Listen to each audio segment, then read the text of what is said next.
Hello, everybody. I am back once again for another Listens of the Month. Sorry I've been slow to upload new stuff. The last couple months have been crazy. June was an amazing month. Not just because of the music I listened to, but all kinds of stuff, really. So I'm a little sleep deprived, and I got a pretty bad sunburn right now. It kind of sucks. But we're going to get through this together like we always do and talk about some really awesome and just okay music together. Let's do it. And starting off the month, we got self-titled record from Avenged Sevenfold. Did kind of a speed run on their records because their new record was released this month as well. And this one's really good. I dig it quite a lot. It's not like the best listen all the way through, but kind of like City of Evil, the first 4 or 5 songs are unfriggin' deniable. Like, I absolutely love Critical Acclaim. I go back to that song pretty often. Almost Easy has been a long time favorite of mine since this album was brand new. Scream is obviously a great song. Afterlife is one that I actually been revisiting a lot because I just forgot how damn good it is. And Dear God's a good song. Gunslinger's a good song. I mean, who doesn't love A Little Piece of Heaven? Absolutely great. So in all honesty, this was a first time listen for me, all the way through the album. Then we got the marvelous debut album from Sleep Token, Sundowning. Absolutely love this record. I've been listening to a lot of songs off it pretty frequently. The Offering is obviously probably the best track here. This Night Does Not Belong to God. Higher is one that I go to very frequently as well. Sugar, it's really grown on me. You could say I've developed a taste for it. Pause for booze. Give and Gods and Bloodsport are a few more of my favorites. Drag Me Under, I think, is very underrated. Absolutely love this album. Strongly recommend Sundowning. And give a few listens to Mac Miller's final album, Circles. This is easily the most singer-songwriter-esque record he's ever done.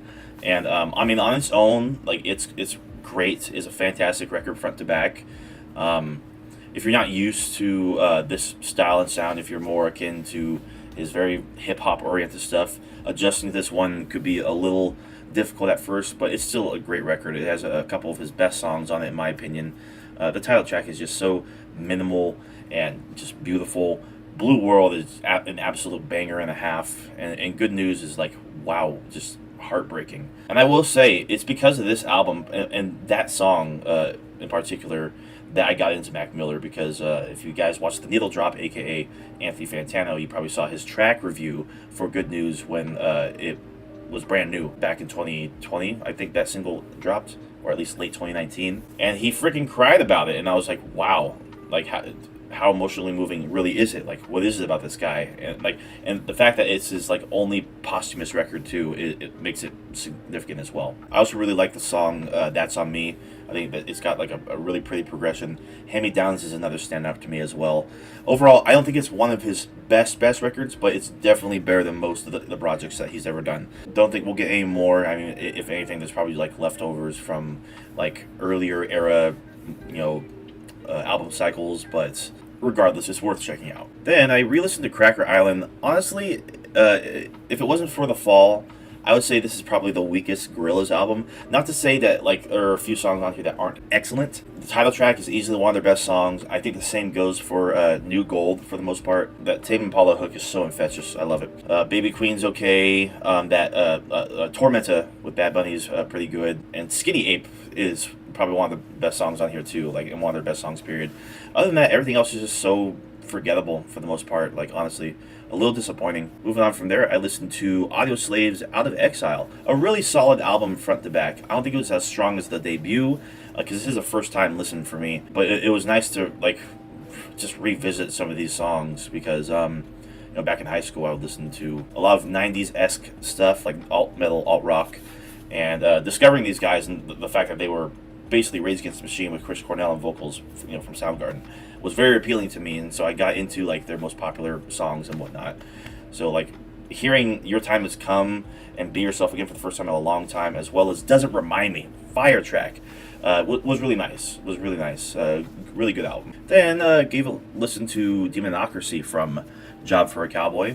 Been a long time since I've heard this record, and it's really solid front to back. I wouldn't say it's their best work, but there's still a lot of songs I like on here. Nourishment Through Bloodshed, Imperium Wolves, Black Discharge goes hard, as Tarnished Gluttony. Really, really great tracks for them. Moving on from there, we got Sanguisugabog. I don't even know. It's so irritating having to say them. But their first EP, Pornographic Seizures. A bit of a one-note EP, but it's still interesting enough. It's still like captivating enough, and like pretty freaking heavy too. So that was a first time listen, because I intend to listen to more of them, I suppose. And this was a first time listen for me as well. August Burns Red, Messengers. Yeah, I'm like way behind when it comes to like really friggin' prominent, essential metalcore. And this album goes so friggin' hard. Backburner, Truth of a Liar, The 11th Hour. Like pretty much every single song on here is great. It's consistent. It goes hard. The balance between verses and choruses, like in the breakdowns, the transitions, it all blends together so well for a pummeling, just excellent metalcore record. Really dig it. Then I re-listened to Gojira's Magma. It was celebrating its 7th birthday in June, and I still absolutely love this album to death. When I first listened to it back when it was released, it was only like slightly underwhelming, but it's grown on me like exponentially. It's got like easily some of their best songs, period, hands down.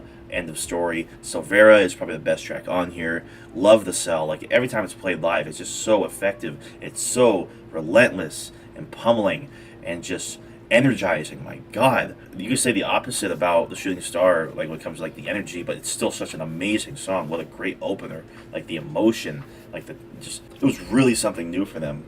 Stranded is still just a really epic, straightforward song. Love the title track. Love Only Pain. Love Pray. My God, and pretty much every song on here is freaking awesome. Like I don't care about like Liberation. I don't think many Gojira fans really do, but this is a really solid, consistent album front to back, and it gets way too much hate. Like honestly, strongly recommend. Then listen to Avenged Sevenfold's Diamonds in the Rough, and it's pretty solid. It's like a lot of leftover songs from Self-Titled, and maybe like a couple other different eras around that time that the album was being made, I believe. So it's like mainly B-sides material, but it's still really solid. Like there's actually like some pretty decent songs on here. Not songs I really like to see them like revisiting or pulling out live or anything like that, but just solid enough to where like it's a pretty cohesive record front to back. I liked it. And that was a first time listen for me. Then listen to Malignant Altar, Realms of Exquisite Morbidity. I think this might have been recommended in one of the metal groups I'm in on Facebook. And so on a whim, I was just like, okay, let me just throw on this random death metal album. And I remember liking it quite a bit. Let me just say, this album is absolutely filthy. It's absolutely disgusting. Just brutal, slammy, friggin' slow but pummeling death metal riffs. Low tune, it's great. Like for stoner doom, brutal death, like you're going to dig this record for sure. It's got like killer slams, killer riffs. The vocals are like brooding and haunting and killer. Love it. Then I listened to this EP from Kublai Khan, Lowest Form of Animal, for the first time, and yeah, each track is a friggin' banger. Like Swan Song, holy shit. I go back to that one somewhat frequently. I really don't know what it is about these guys and just crafting like just energetic, brutal, beat-down songs, like for sure, like unbelievably heavy. I listened to the infamous album from Morbid Angel, known as Elude Divinum Insanus, something like that, Insanus, I don't know. And oh god, I mean, I will say, the hate for this album is pretty well deserved, but if you cut out like half of the songs on here that are just cringe, just bullshit, or like industrial-esque songs that are really out of place, then like the rest of the tracks really aren't that bad. They're actually pretty good. Just take like five of the, like I can remember exactly like 5 songs on here that just were just a big no from me. You take those out, you got a really decent death metal EP from these guys. No idea what these guys were thinking about this. It's not bad if you just skip maybe like 5 or 6 of the songs. Then I give a first time listen to Bolt Thrower's War Master, a classic in the death metal genre for a reason, because damn, these guys really know how to write killer friggin' riffs, like riff after riff, absolutely killer front to back. Really, like, I don't really think there's a bad song on here at all. I was like pretty freaking engaged the entire way through. I can see exactly why this gets praised so much, because it's awesome. It's a great record. After that, I listened to Nightmare from Avenged Sevenfold. I was very surprised by how much I actually really enjoyed this album. Like, it's got a lot of killer songs on here. I don't think there's a single song on here that I even really disliked. I mean, this is the first time, like, listening to it, like, all the way through, and, of course, Welcome to the Family is one that's always been awesome to me and has stuck out, as well as Buried Alive, but as well as, like, Victim and Fiction. I don't really care much about, like, Tonight the World Dies, but if I remember correctly, Natural Born Killer has these blast beat moments in it. It's just like, damn. And of course, like, one of their best, like, ballads ever, So Far Away. Like, they do ballads pretty often, but, like, with that one, they especially do it right. Yeah, really great album from them, honestly. And yeah, another prominent album that, you know, is very, I guess, well, I wouldn't say infamous, but I guess famous is, like, the actual correct word. Dream Theater with Metropolis Part 2, Scenes from a Memory. Really easy to see, like, why this gets so much hype. It's fantastic. Like, it's a prog metal, prog rock masterpiece, front to back. Like, the songwriting is great. I never really bothered to, like, look into the story, but really, like, every single song on here is good, especially Home. That's one I especially really like. It's captivating. It's engaging. The production is great. The performances are pretty, like, flawless. I really dug this record a lot. You know, for the first time actually finally hearing it, and I listened to it a couple times in June. Yeah, strongly recommend. Then I listened to Avenged Sevenfold's Hail to the King. This album sucks. Like, it's just not that good. I mean, the only half decent songs on here are the singles, which are all rip-offs. Like, Shepherd of Fire sounds like Trust by Megadeth. Hail to the King is kind of original, but it's just so basic and, like, you know, cookie cutter. The guitar solo is cool, but and obviously This Means War is just a blatant, sad but true ripoff. Yeah, I did not enjoy this one that much, really, at all. Do not recommend. I do not recommend. Then I listened to something that was way better, even though this is not my favorite Sleep Token album. This Place Will Become Your Tomb. Even though this isn't my favorite, there's still a whole lot of quality stuff here that I just absolutely adore. Atlantic has been growing on me quite a lot. Hypnosis is still a killer track. Even if there's not too much variety in the middle of the song and the verses kind of drag on and on a bit until you get to the climax, still really good. Like That is sexy as all hell. Alkaline is still probably my favorite song on here, definitely. Other than that, like, really not too much else. High Water's a good track, you know. Overall, I'd say it was just really solid. Slipknot released an EP called Adderall, and it's basically just, like, the song Adderall and, like, variations of it, rough mixes of it, and, like, different, like, skeletal elements that, like, before it actually became the song Adderall off of the end so far. And it's alright, you know, it's just, like, a little demonstration, like, hey, like, we, like, they for some reason they just decide, like, hey, here's this song deconstructed, you know. I guess they just really dug it. Because I don't think they've really, like, ever done that with any of their songs ever. Like dedicate an entire EP to it almost a year after the album it was released on came out. But whatever. I mean, like, it just adds to the weirdness in the Slipknot lore right now, I guess you could say. If I mean, that's probably, like, the best word for it. Who knows what the future holds for these guys, especially given, like, all the recent news and whatnot. Then gave a listen to The Stage from Avenged Sevenfold for the first time, and it's pretty solid front to back. I like the cosmic themes, the themes of space and, like, existence and aliens and whatnot. It's not a bad listen from front to back. I do really like how a lot of it reminded me of the City of Evil and Self-Titled era, which was very welcome to me. But like, it wasn't as engaging, but that's not to say it's a bad album. Like, the title track's really good. Like, the title track's pretty solid. Goddamn's a good song. I really did like Exists, you know. Like, the themes of the record are there. Like, it's consistent, but overall, man, I can take it or leave it, you know. And I re-listened to Post Malone's latest album until he releases, God, I forget the name of the new one he's releasing that's coming out soon. So this is 12 Karat Toothache. I think it's his weakest work so far. I liked Reputation. Cooped Up's a good single. I can't really remember much besides the hook, though. Yeah, a lot of the stuff on here is forgettable, but I did like Lemon Tree. I did like the song I Like You with Doja Cat. The song he did The Weeknd was okay. It's consistently decent. It's not terrible, but it's all very much soaked in reverb, and Not very memorable, I will say that. Then we have the latest album for Avenged Sevenfold, Life is But a Dream. And yeah, I did give this a couple listens in June, and it is very strange. It's a very strange record indeed. Kind of a mess from front to back. I wouldn't say it's terrible, though. I do think it's better than The Stage. I would probably say it's definitely better than Hail to the King. There's a lot of good ideas on here. I really like how experimental they got. Like, Nobody is still a pretty damn awesome song. Game Over is a solid opener.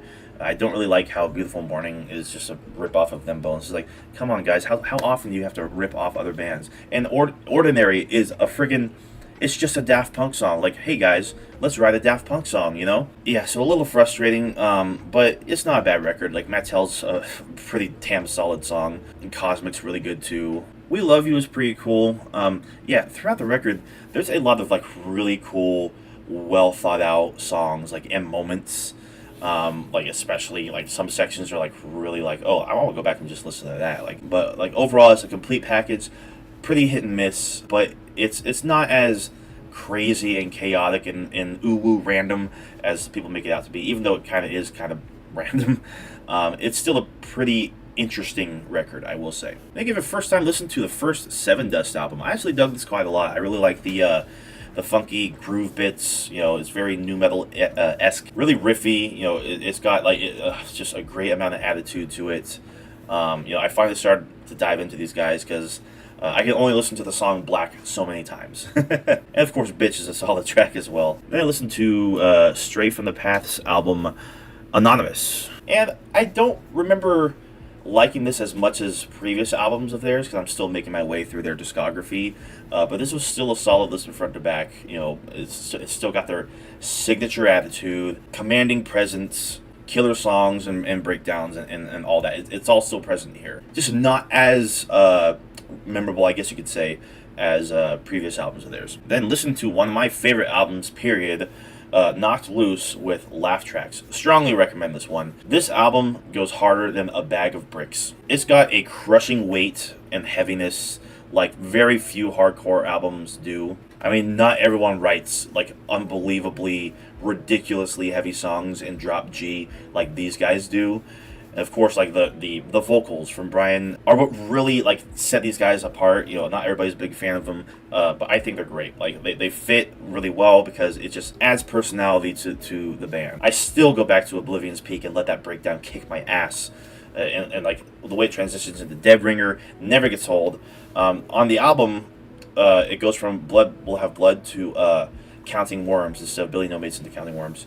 And either one works because they're all freaking great songs. I can go on and on about this album, but I'm not gonna. Again, move on to this one, which is another one of my favorite albums of all time, the self-titled Deftones record. I also strongly recommend this. Like, from front to back, it's so great. Like, every single song on here is great. Like, Anniversary of an Uninteresting Event is so underrated. Probably my favorite track on here. Death Blow is underrated as well. Absolutely love Needles and Pins. My God, it's so good. So friggin' sexy. As well as Lucky You. Damn. Of course, we got bangers on here like Bloody Cape and When Girls Telephone Boys and Hexagram. And of course, My Nerva is still a fantastic song. Good Morning Beautiful, Battle Axe. Moana's probably the weakest song on here. I think they should have traded that one out for Lovers, which was written at the same time as this album. But regardless, from front to back, absolutely love it. Then after that, I re-listened to Chelsea Grin's album My Damnation. I think this is a big step up in pretty much every way from Desolation of Eden. Like, this is a deathcore classic right here. If you're not f***ing with the title track or The Foolish One or Oblivion, oh my God, then I really don't know what to say. But like pretty much every single track on here is pretty damn solid. Everlasting Sleep, Calling in Silence, All Hail the Fallen King. Really solid album. Moving on to My Chemical Romance, Three Cheers for Sweet Revenge. Fantastic, strongly recommend. Like from front to back, absolutely amazing record for sure.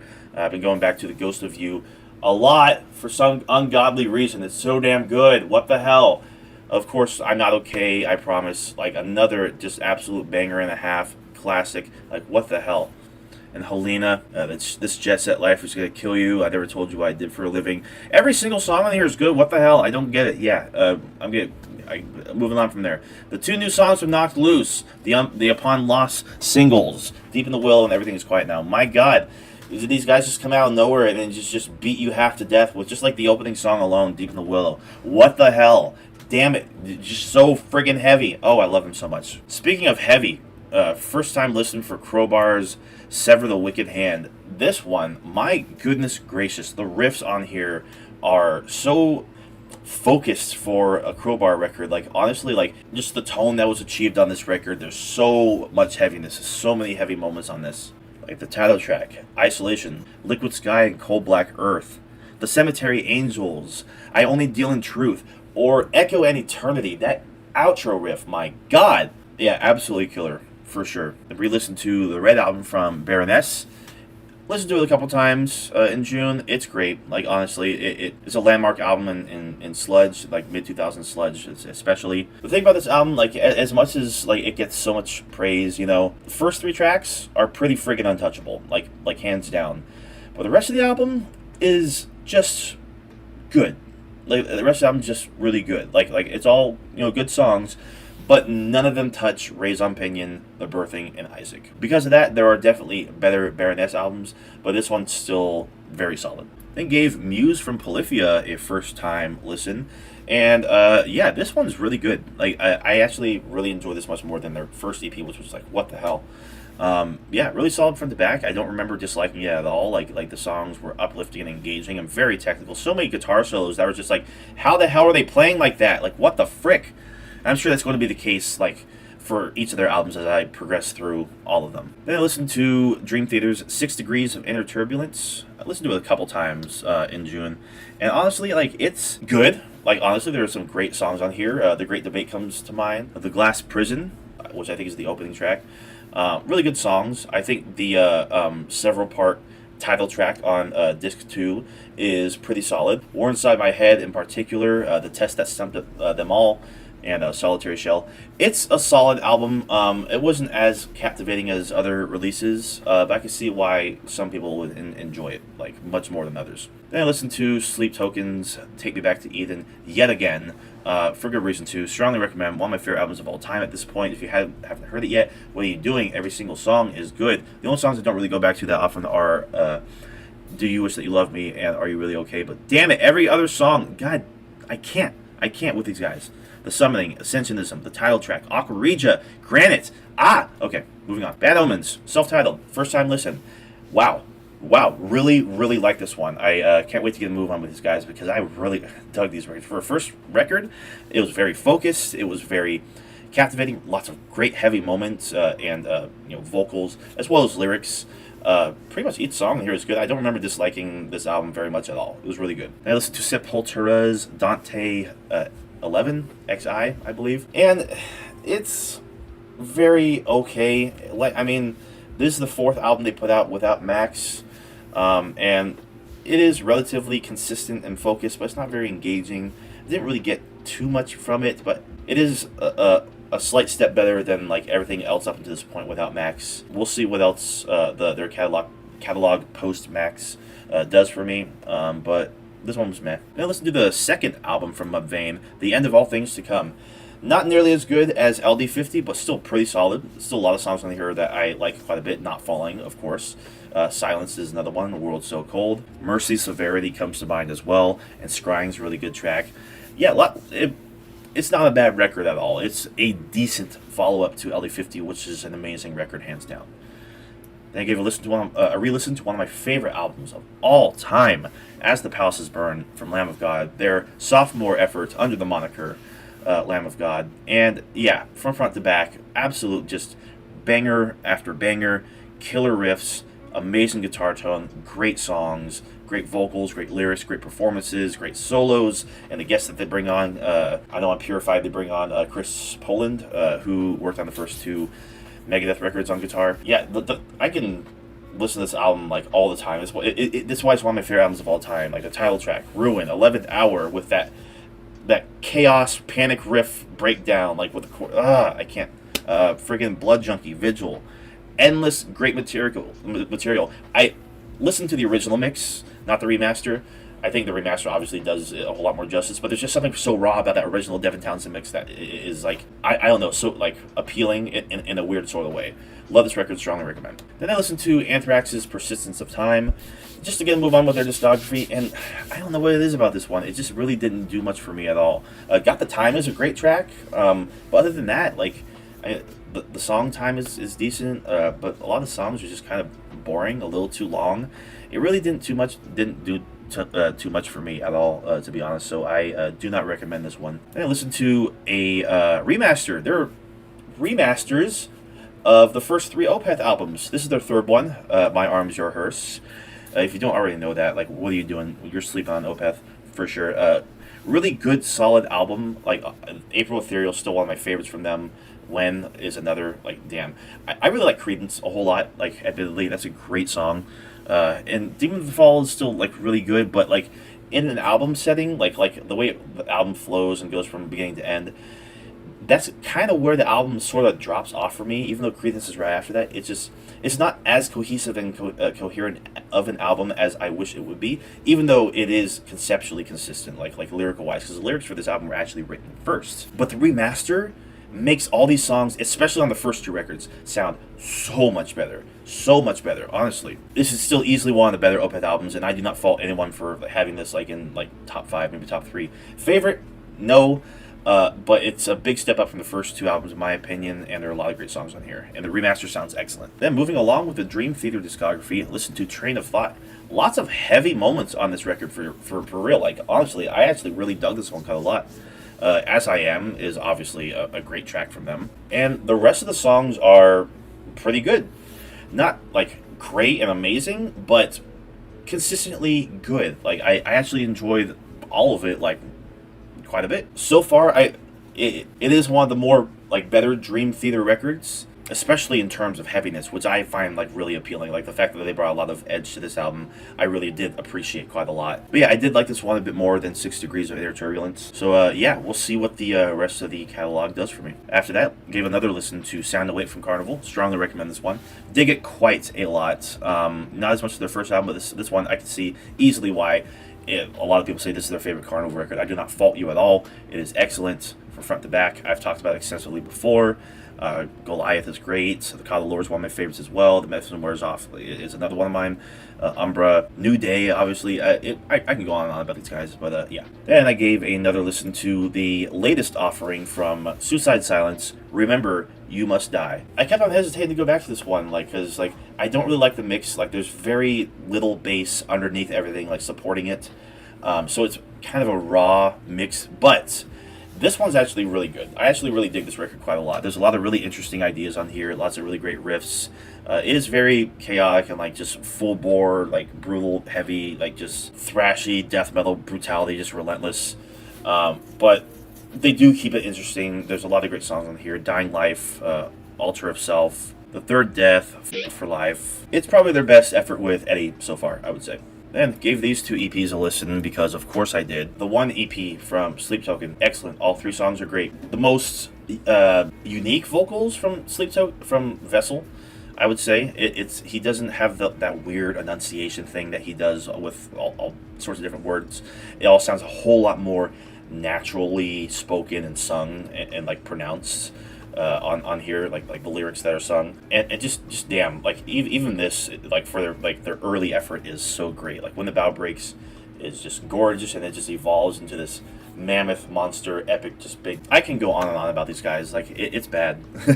I go back to Thread the Needle quite a lot. Like big and emotive. Like and two, Nazareth is probably my favorite Sleep Token song. Period. Like, it's so good. It's so sexy. If they play it live when I see them at Aftershock, I am going to die standing in my shoes. Like, just right then and there. I will melt, I will scream, I will likely die.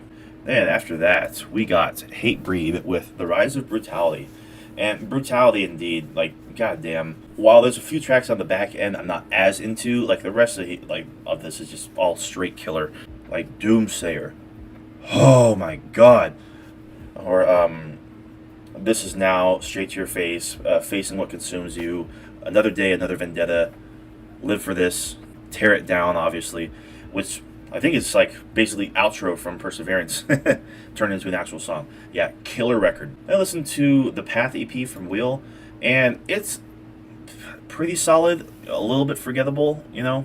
There are definitely a lot of ideas on here that I really do enjoy and wouldn't mind like going back to quite a lot. I mean, this is the first effort from them, so the cohesion is still getting there. I do think they do a lot better job on the Divide EP, which is a bit more consistent, a bit more well tuned, a bit more crafted. But the songwriting is there. Like the guitar playing, I think there's like a wild ass solo on this one, if I'm not mistaken. On one of these two. The vocals are great. The tones are dialed in very well. These aren't bad EPs at all. After that, we got the remarkable Blue record from Baroness. This is their sophomore record, and it's hard to say if it's my favorite or not, but it's easily a strongly recommend from me. Every single track on here is great. Of course, there are a lot of like transitional tracks that kind of, you know, they don't do it as much for me as the actual songs, the full length ones, but like that kind of adds to like just the beauty and like conception of this album, because it's very consistent, like all the way through. It's done and over with like that, and like really no dull moments. Yeah, absolutely love this record. Like I said, it's a strongly recommend. Swollen the Halo is a track that I go back to very often. The Sweetest Curse is fantastic. A Horse Called Golgotha is great. War, Wisdom, and Rhyme is awesome. Yeah, love this record. Then, Octavarium from Dream Theater. I think I might like this one a little bit more than Train of Thought, honestly. Of course, the story behind it is like every song is in a different key, and like in the transitions between each song like goes up a key, I guess, you know, by a half tone. So with that, like the consistency of this record, like the flow of it is excellent. So it's easy to see like why people like love this and cherish this album, and a lot of people call it their favorite because like every song on here is great. But I would say the answer lies within. Never Enough and Sacrifice Sons aren't as good as the others. Like they're decent songs, but every other song is better. Panic Attack, get out of here. Get out of here. And the title track, Hello, Pink Floyd. Pink Floyd called they want they want their song structures back. But still excellent. Like great performances, great writing. It was great. I definitely dug this one quite a lot. Then listen to Conquer from SOULFLY, the follow-up to Dark Ages, which I absolutely loved. That's probably my favorite SOULFLY record so far.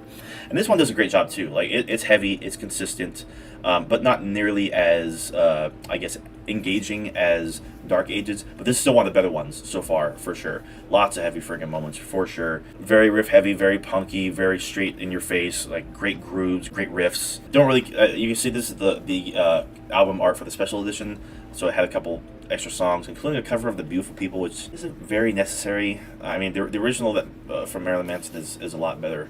I mean, these guys do covers all the time. I really love their cover of In the Meantime by Helmet, but The Beautiful People of Marilyn Manson, like, kind of a strange choice, but regardless, very solid record for them.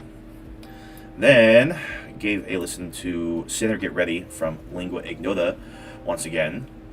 It really is like just a harrowing, beautiful, disturbing album that's not as morbid and harrowing as Caligula.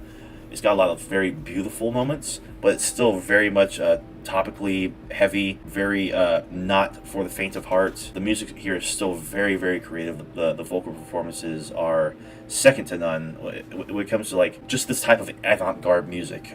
It's not as much dark wave as Caligula is. It does have a lot of Appalachian style, like folk influence on this album in comparison.